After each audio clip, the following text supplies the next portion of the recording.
toi, Père Céleste. Nous voici encore ce matin devant toi. Seigneur, si toi tu ne nous soutiens pas, qui nous soutiendra? Merci de ce que tu es venu payer le prix pour que nous t'appartenions, pour que nous puissions être tes disciples, pour que nous puissions connaître le Père Céleste. Merci de nous parler aujourd'hui.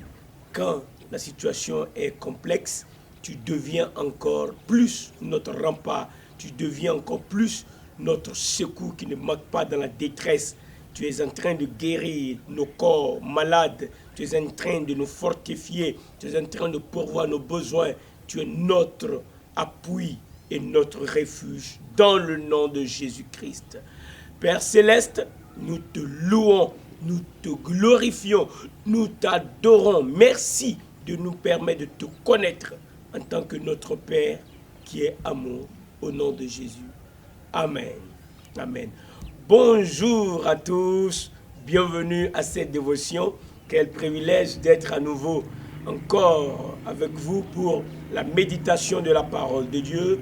N'oublions pas que le Seigneur Jésus a été clair, vous aurez des tribulations dans le monde, mais prenez courage, car j'ai vaincu le monde. Alléluia, il a vaincu le prince de ce monde. C'est là notre joie, c'est là notre encouragement, car nous savons que la bataille n'est pas perdue, elle est gagnée d'avance. C'est pourquoi chaque pas de foi que tu fais ne sera jamais vain, ne sera jamais vain. Continuons, continuons.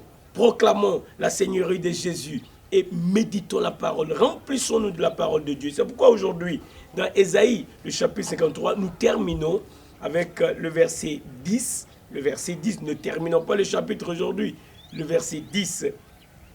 Alors, il est écrit, l'œuvre de l'Éternel prospérera entre ses mains. Alors, pour ceux qui nous prennent en cours, sachez que nous sommes en train de méditer le verset 10. Et alors nous avons sectionné ce verset, subdivisé ce verset en petits morceaux. Et chaque partie a été un message. Dieu nous a parlé, il nous a expliqué. C'est comme nous avons rompu le pain et nous l'avons pris en petits morceaux. Et ça a été tellement délicieux. Je sais que les vidéos sont là sur YouTube. Tu peux t'abonner et voir toutes les vidéos.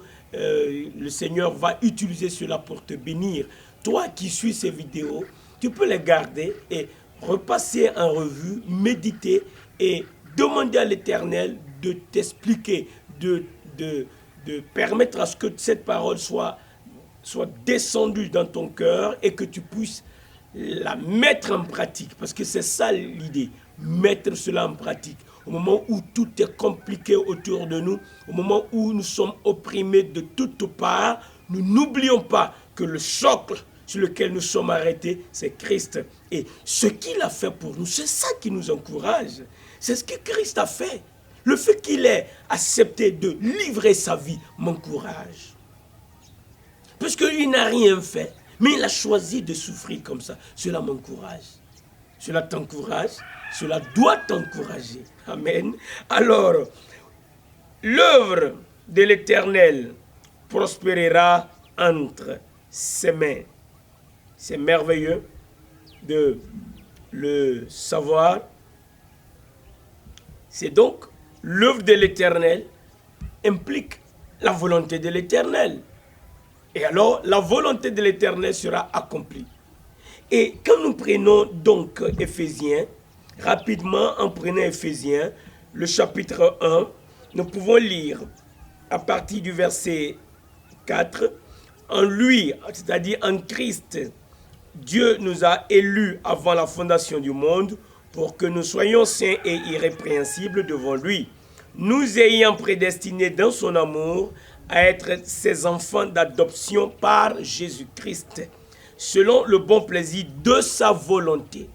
Donc, à la louange de la gloire de sa grâce qu'il nous a accordée en son bien-aimé. En lui, nous avons la rédemption par son sang, la rémission des péchés selon la richesse de sa grâce que Dieu a répandu abondamment sur nous par toute espèce de sagesse et d'intelligence. Nous faisons connaître, écoute bien ceci, le mystère de sa volonté, selon le bienveillant dessein qu'il avait formé en lui-même, pour le mettre en exécution lorsque les temps seraient accomplis, de réunir toutes choses en Christ, celles qui sont dans les cieux et celles qui sont sur la terre. Verset 11, en lui, nous sommes aussi devenus héritiers, ayant été prédestinés, suivant la résolution de celui qui opère toutes choses, d'après le conseil de sa volonté, afin que nous servions à la louange de sa gloire, nous qui d'avance avons espéré en Christ. C'est très important que nous saisissions que en Christ, la volonté de Dieu s'est accomplie. En d'autres termes, Jésus-Christ est la volonté de Dieu. Que Dieu t'aide à saisir cela. Dieu a voulu tout réconcilier avec lui-même. Mais c'est en Christ que cela, cette parfaite volonté de Dieu, s'est accomplie. Quand toi tu es en Christ, tu es dans la volonté de Dieu. Si tu n'es pas en Christ, tu es en dehors de la volonté de Dieu. Et en Christ, tu vois, en lui, nous sommes devenus héritiers. Et ça, c'est selon la volonté de Dieu. Nous sommes devenus participants de la nature de Dieu. Ça, c'est en Christ que cela a été possible. Mais comment? Qu'est-ce qu'il a fait? Le verset 10 nous a aidé à parcourir cela. Mais nous allons prendre rapidement Hébreux, le chapitre 10 de Hébreux. Oh, j'aime ça. Verset 4. Car il est impossible que le sang des taureaux et des boucs ôte les péchés. C'est pourquoi Christ, entrant dans le monde, dit, tu n'as voulu ni sacrifice ni offrande, mais tu m'as formé un corps. Tu n'as agréé ni holocauste ni sacrifice pour le péché. Alors j'ai dit, voici, je viens. Dans le rouleau du livre, il est question de moi pour faire, ô Dieu, ta volonté. C'est merveilleux. Il est venu faire la volonté du Père. Et en quoi consiste cette volonté? C'est que toi et moi, nous soyons maintenant en Christ et que nous ayons notre entrée libre dans la famille de Dieu. C'est merveilleux qu'aujourd'hui, toi qui as reçu Christ, tu puisses venir au pied du trône de la grâce avec assurance, demander le secours au Père et il va te l'accorder. Car il est écrit, tout ce que vous demanderez au nom de Jésus-Christ, tout ce que nous allons demander au nom de Jésus nous sera accordé. Très important que tu acceptes aujourd'hui, toi qui n'as pas encore reçu Christ, que tu acceptes de venir à lui. Parce qu'en lui, la volonté de l'Éternel s'est accomplie. Tous ceux qui veulent s'approcher du Père doivent passer par Jésus. En lui, Dieu a voulu tout réconcilier. Et il a payé le prix. Il dit, je viens, oh Dieu, pour faire ta volonté. Il a payé le prix déjà pour que nous soyons dans cette parfaite volonté. Et que nous puissions appeler Dieu notre Père céleste. Et qu'au nom de Jésus, nous demandions et que le Père nous écoute et nous donne ce dont nous avons besoin. Alléluia. La volonté de Dieu, l'œuvre de Dieu prospérera entre ses mains. Il a réussi à réconcilier l'injuste ou les injustes avec le Père. Il a réussi à ce que toi qui ne connaissais pas Dieu, tu le connaisses. Que moi qui étais perdu, je sois retrouvé. Moi qui étais exclu, que je sois inclus. C'est en lui. Parce qu'il a donné sa vie. C'est merveilleux. Aujourd'hui, nous pouvons invoquer l'Éternel dans le nom de Jésus. Parce que Jésus, il a payé le prix. Aujourd'hui, nous pouvons proclamer la Seigneurie de Jésus. Nous pouvons louer le Dieu créateur du ciel et de la terre. Parce que Jésus nous donne le droit de le faire. L'œuvre de Dieu prospère et prospérera entre ses mains. C'est très important, toi qui n'as pas encore reçu Christ, que tu saches qu'en ces périodes de fin d'année, c'est l'occasion que tu donnes ta vie à Christ pour être réconcilié avec Dieu, pour que tu sois participant de la nature de Dieu, pour que Dieu soit ton Père céleste et que tu puisses recevoir de sa part tout don parfait, toute grâce excellente. Car tout don parfait et toute grâce excellente descendent d'en haut du Père des Lumières, en qui il n'y a pas de changement ni ombre de variation. Aujourd'hui, si tu étais affaibli, sois fortifié au nom de Jésus. Si tu étais découragé, sois encouragé. Accepte Christ et il viendra à toi pour te donner du courage. Car Paul a dit, je peux tout par celui qui me fortifie. Toi qui es abattu dans le nom de Jésus, relève-toi et continue la marche. L'Éternel est avec toi. Si tu as reçu Christ, si tu ne l'as pas encore reçu, l'appel t'est lancé. Pour ceux qui ont reçu Christ, c'est le moment que chacun de nous se tienne ferme. Car l'apôtre nous a dit, après avoir tout surmonté, demeurez ferme, tenez ferme. Parce que le combat n'est pas terminé. Parce que le diable, c'est un menteur, c'est un voleur. Je vous ai dit que Satan, il vient pour détruire, pour voler, pour égorger. Et où j'ai vu cela dans la Bible. Dans la Bible. Et regarde autour de toi.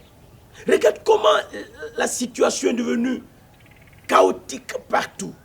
Mais Dieu change les temps et les circonstances. Et comment il va le changer lorsque ses enfants, ceux qui ont compris l'œuvre que Christ a accomplie sur la croix, qui se lèvent et au nom de Jésus vont jouer leur rôle d'enfants de Dieu dans la méditation de la parole vivante et dans la proclamation de la parole de Dieu pour impacter notre génération. Lorsque nous demeurons fermes, Dieu glorifie son nom. Il opère des signes, il opère des miracles. Les malades guérissent, les maladies dépérissent.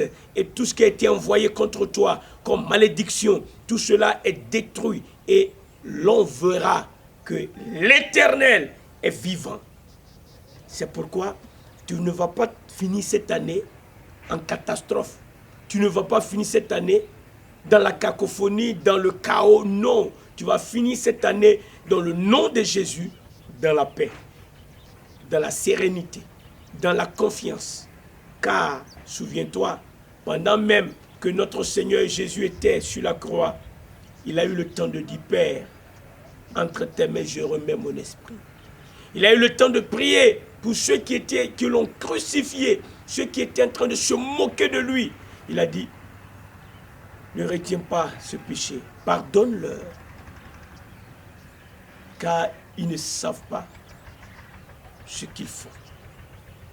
Aujourd'hui, tu ne vas pas perdre le courage. Aujourd'hui, relève-toi, car l'œuvre de Dieu prospère entre ses mains et tu es en Christ.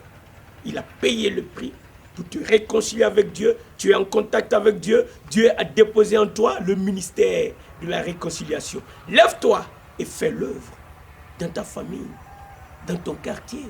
Invoque l'Éternel chaque heure, chaque minute que tu vas passer avec les genoux fléchis ou avec une clameur pour proclamer la gloire de Jésus, pour proclamer la gloire de Dieu, pour proclamer la victoire de Christ, ne sera jamais vain. Chaque instant de prière en cette fin d'année, c'est important et nécessaire pour préparer l'année 2021. Nous devons entrer dans l'année 2021 avec du courage, avec détermination, car notre Seigneur Jésus-Christ est glorifié.